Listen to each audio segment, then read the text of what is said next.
Hey, how you guys doing? I got 4 trades to go over with you guys today. Some good patterns, some good chart recognition, some good setups on the daily that should hopefully give you guys some good examples. Before we get into it, if you like the videos, please like, subscribe, leave me a comment, show me some love. Let me know you guys are liking the videos. If you have any suggestions, I'm more than happy to hear them. So right away, we're just jumping into the first trade, Chewy, CHWY. CHWY. Let me go and zoom in on the charts here really quick.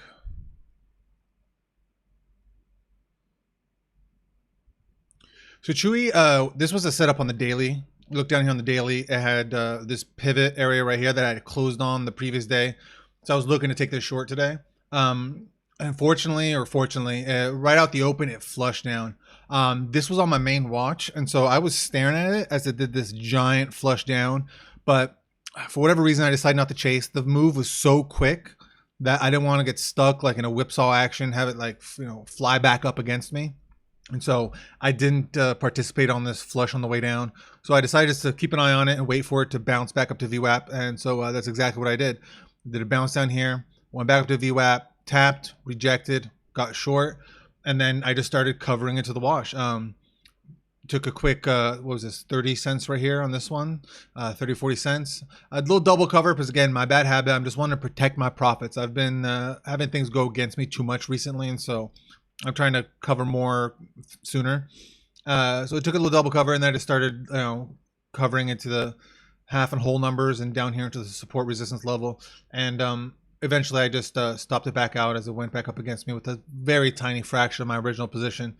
So Chewy was a perfect trade. It was textbook trade. Obviously, I would have loved to get in on it up here at the initial flush, but that's just gambling. That's just chasing. And so I decided not to participate in that. But it was a perfect, bounce, VWAP rejection, fade back down trade. So I'm very happy with how that turned out. Next one to go over is Levi.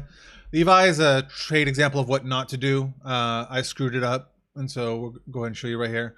I didn't trust myself. I didn't respect my stop. I was just getting a little antsy and unconfident in my trade. You see it right here. Perfect wedging pattern that I love to trade. I love to trade these wedging patterns. So it flushed down. Obviously, Levi's been having bad news recently. A lot of these clothing manufacturers have a gap down in the morning. So that's why I was on my watch list.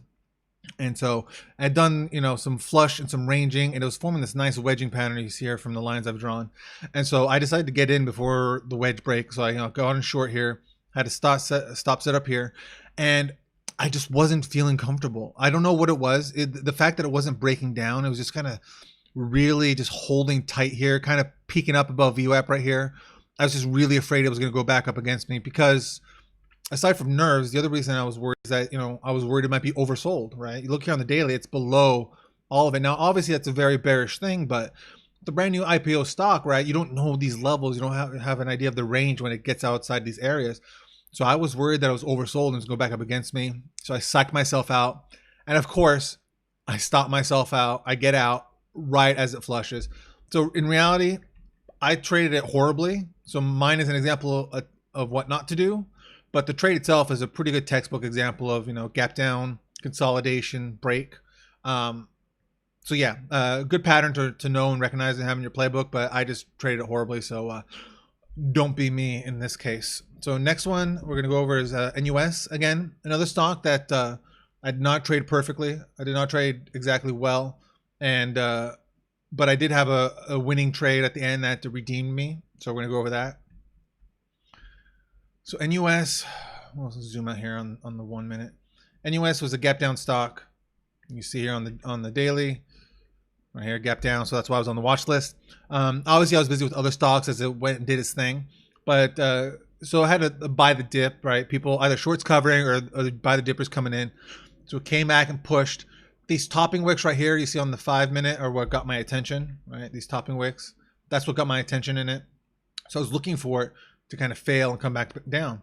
And so I got really stuck in this chop, get short, stopped out, get short, suck myself out, get stuck and stop myself out. Same thing over here, get short, stop out, get short, make pennies, make a little bit of money, 25 cents, 30 cents. And so it wasn't really nice trading. This was all just a mess, pretty much break even nonsense. And then later you see here, I had this larger wedging pattern that I recognized. Sorry, let's zoom in here on the 1 minute so you can see it better, and the 5 right here. So you see I drew it here with my lines. I had this nice wedging formation. Now the key that got me interested was this part here at the very end, this little section right here. And I'm gonna zoom in on that for you guys right now. So right here on the 1 minute chart, this area is the key area to look for. So I had my wedges drawn in, right? So when it broke up above this descending line, I didn't jump into it long because I was considering going long also, but I didn't jump into it long because I told myself if it breaks up, it's going to pull back and retest, right? So it broke back up, it came back and retested, and it held nicely, right? But it was just chopping around here and I wasn't liking the action, right? So I decided not to take it long yet. So I just kind of sat back and waited.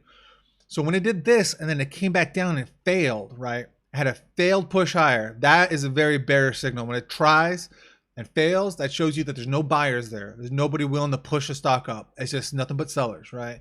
So when that happened and it came back down into the wedging area, and I just, again, following this price action, come back down, tries to push back up higher, and then it does this little consolidation here. I'm going to zoom in so we can see some nice tighter action. It does this little consolidation like mini wedge here, right? It just can't push back up higher above this red candle, right? So I see it and I just go short. I add again, being more confident in the trade, just seeing how the price action was going. And that was all she wrote, right? And I just kind of held it and watched it and consolidated because I had a feeling it was just going to really break down lower. And so you can see here some of the patterns I drew in, right? It kind of flushed down, did a little consolidating trend here, but then eventually when that broke, I was sold on the pattern. So I took it here for a cover of what was it, like 50 cents, like 60-cent cover, my first piece. Then down here when I got to 37, that's a whole dollar move, right? So I got a dollar on the second half of the cover. And it did end up going down a little bit lower before just, you know, chopping sideways and surging back up. This was a pretty crazy move here, this short squeeze. That was a great move. But anyways, on the main trade, on this main short, I got a dollar on it on the second half of the cover, right? So I'm really happy with this trade. Made up for this bullshit trading I did earlier in the stock. So that was a very good pattern recognition on my part. I'm really happy with how I traded that one in the end. And the next one we're gonna look at is QCOM. QCOM, again, nothing special. I think just more wedging consolidation pattern. Oh no, I know what QCOM was. So QCOM I'm pretty happy with, but also I'm very, very angry with. Let's go ahead and zoom out here. Oh, went back too far. Sorry about that.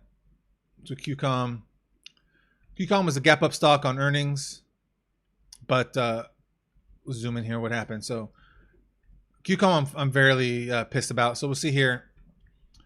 Gap up stock on earnings, but it was gapping into like consolidation. It was gapping into nonsense, right? It was, yeah, so it wasn't really a gap and go type of setup. So with that being said, at the open, it sold off, but it had a nice big bottom wick here. Next candle, it tried to go lower again, but it got bought back up. So as it was getting bought back up on the second minute, I went long, took some covers into VWAP, and then took some covers up into here to the top into this resistance area as it started to slow down, right? So this trade right here, perfect. I'm very happy with this. I'm very happy with this trade, how it worked out. The thing I'm not happy with was I didn't recognize that this was, you know, a bearish engulfing, right? On the 5 minute, right? Look at this. On the 5 minute chart, this is a bearish engulfing, right? So as it got back down here to the bottom of the first 5 minute range, I should have got short here, right? And that's right at VWAP. That would have been perfect. That would have been a textbook green to red move for a reversal. But I didn't. I sort of kind of like mentally checked out on it because I had a winning trade, right? And so I also struggle with switching my bias, right? I was long bias, right? I went long and sold into profit. And so my mind was sort of stuck in that mentality. And so I wasn't able to flip the script. So that's something I got to work on because this, oh God, this was painfully beautiful short to take. You see on the 5 minute, just beautiful, right? It just green to red move and just faded down all day. So I was just staring at this go down. I guess I could have gotten it on some of these like pullback consolidation areas, but I didn't. I was focused on other things. So I was kind of happy but pissed about QCOM. Eventually I did kind of keep an eye on it. I got back down here to this previous day close, bounced, right? And there was some support down there. So I took it long for a little reversal, but I ended up just scalping it, right? You see right here. I just took it for a quick, what was this, 25 cents, 20-cent scalp. I should have held the piece longer to go back up and ride this squeeze, but I didn't. So QCOM happy, not happy, missed the big meat of the move. But ultimately, you know, I made money on it. So those are my trades on the day, you guys. Hopefully you found some information useful. Like I said before, if you like the videos, like, subscribe, leave a comment. Hope you guys had a good day, and I'll see you in the markets tomorrow. Later.